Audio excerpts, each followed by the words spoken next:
What's up YouTube, Capital G here. So what you guys are currently looking at is the #1 deck on Dueling Network, at least 2 out of 3 games in the advanced format, which quite frankly is the only thing that matters. Now I know that some of you guys are going to be like, Sai, oh come on, it's just Dueling Network, #1 ranking doesn't mean anything.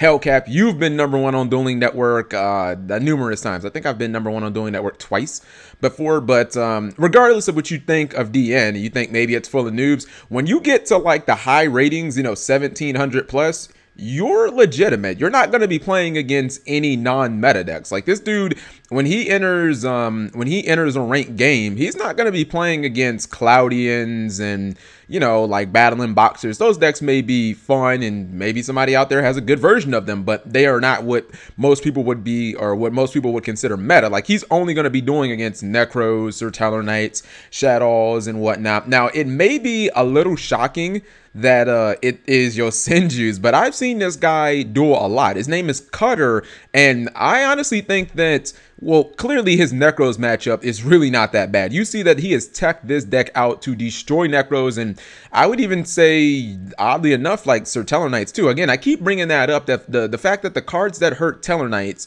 also hurt Necros and vice versa. Your Chaos Trap Holes and your Mistakes and even Necro Valley, which you see he has gone full in on Necro Valley. Not only does he run the Commandant, he has obviously a way of getting Necro Valley, but then he runs 2 of them just in case one gets MST'd. He still has another way of basically either trapping Necros players' ritual spells in the graveyard, or against Sir Teller Knights, it locks out Altair, it locks out your Call of the Haunteds. If you happen to run Oasis of the Dragon Souls, that's locked out too. Thunder King, double Fossil Dyna. We were talking about Fossil Dyna not too long ago. The reason Fossil Dyna works in this deck, and I will not advocate it in any other deck, is you see this man has a full battle trap lineup. I mean, not just the 3 Mirror Force, which can be standard and, like Teller Knights and Yosenju, but he's got 3 D Prison as well, and then he has the Ring of Destruction, the Bottomless Trap Hole as like other outlets.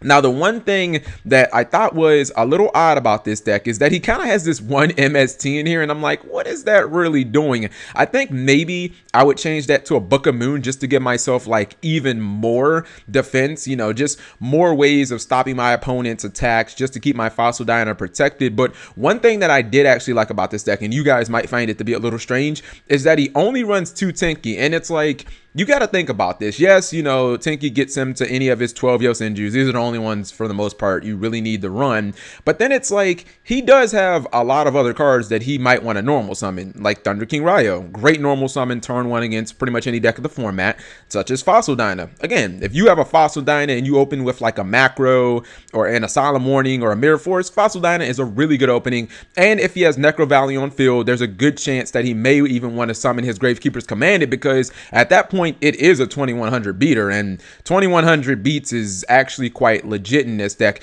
Now, I thought about this and I was like, well, I think his Shadow matchup might not be that great, but then it's like, okay, well, if he has Macro and he has Dimensional Fissure and he has 3 D Prison, I'm pretty sure he can actually handle the Shadow matchup, because let's say he has Fossil Dyna on field.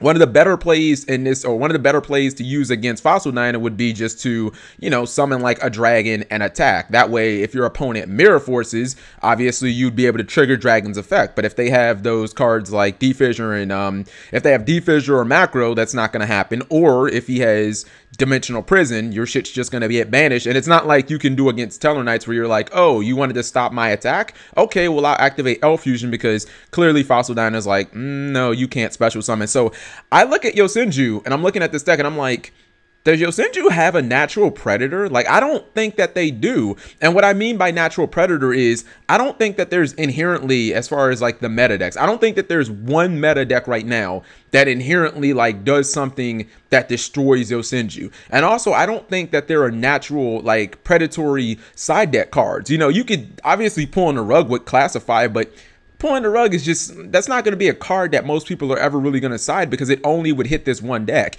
You can side something like Chaos Trap Hole against Shadows. You can side it against Necroz. You can side it against Burning Abyss or Sir Tellarknights. It hurts all of those decks. Even something like Light Imprisoning Mirror, you can side against Tellarknights. You can side against maybe some rogue matchups like Batteryman or whatever. But I don't really think that there's a lot of like cards that anyone is ever going to really side for Yosenju. No cards that are going to become mainstream.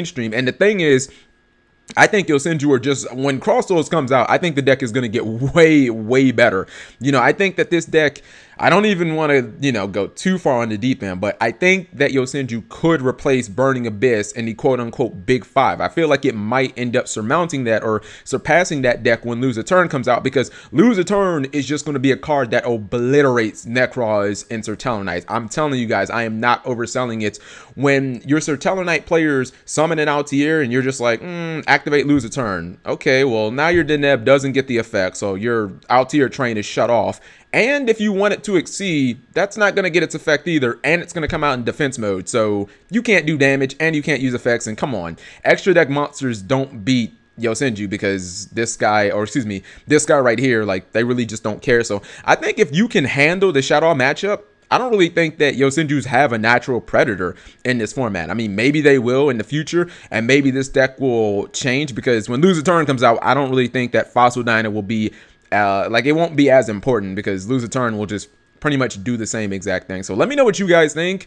Again, that is my prediction. I feel like Yosenju are going to, they're going to creep up when Cross Souls is legal, and I think they're going to pass Burning Abyss, because not that many good side deck cards you can summon. I mean, you can use against them. Maybe if Konami releases like a Wind Imprisoning Mirror or something like that, but until every deck just goes in for like 3 Mirror Forces and Torrential Tribute, Yosenju is definitely going to be a powerful deck. Thank you guys for watching as always. Subscribing makes life happy.